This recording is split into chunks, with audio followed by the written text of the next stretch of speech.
Joining us now, Glenn McIntyre, to tell us about a feature he's working on for 10 TV News Presents coming up this Wednesday at 7 o'clock. Glenn, Catch Court, what is that? How did you get onto this story?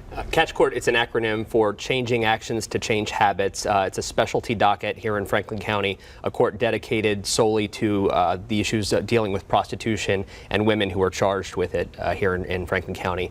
I started on this about a year ago as I was sort of looking into the issue of human trafficking in Central Ohio, and it started by a judge, Paul Herbert, who a couple of years ago was dealing with a bunch of domestic violence cases and saw these pictures of women who are beaten and brutalized.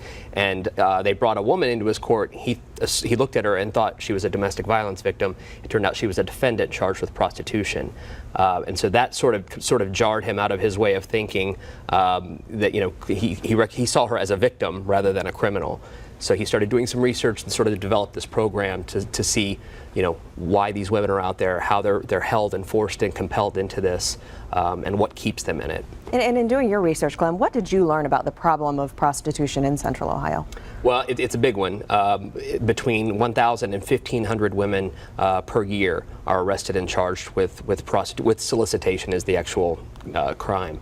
And Franklin County alone spends $5.4 million a year arresting and jailing these women. And what Judge Herbert sort of looked at was, what are we getting for this? Is this helping them? Is it punishing them? And are we just punishing the victims by jailing them? And then it's a cycle that put them back out on the street. They're beaten and forced back into it again, and it's just this endless cycle. It's a fascinating subject matter. We look forward to your piece, Glenn. Thanks for sitting down with us. Thanks. You can catch Glenn's story and much more this Wednesday night at 7 o'clock right here on 10 TV News Presents.